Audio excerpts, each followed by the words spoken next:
Welcome to our channel. Today we how to disable SageMaker Notebook Lifecycle Scripts, beginner guide step by step clearly.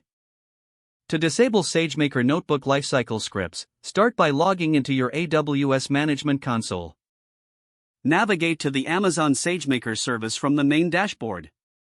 In the SageMaker console, select Notebook Instances from the left-hand menu. Locate the notebook instance you wish to disable the lifecycle scripts for. Click on the name of the notebook instance to open its details. On the Notebook Instance Details page, find the Lifecycle Configurations section. If a lifecycle configuration is attached, it will be listed here. To disable the lifecycle scripts, you will need to edit or create a new lifecycle configuration.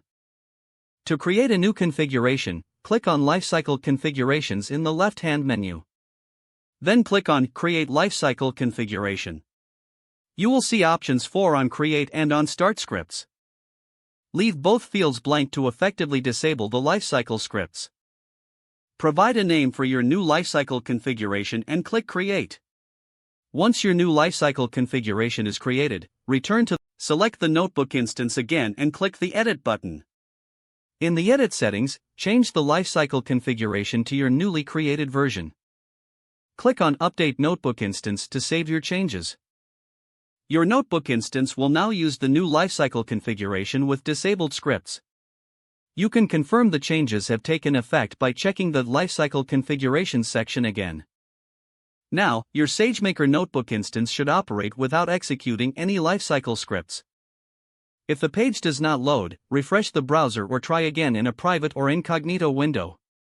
Make sure you are using the correct email address, then retype it carefully to avoid small typos. If your password is not accepted, use the reset option and create a new strong password you can remember. Check your spam folder for verification or security emails, then complete any requested confirmation steps. Enable two-factor authentication if available to improve account security and reduce unauthorized access risk. After signing in, review your profile details so your contact information and settings are accurate and current. If you see an error message, note it down and try again after restarting your device and internet connection. Log out when you finish, especially on shared devices, to keep your account and payment information secure.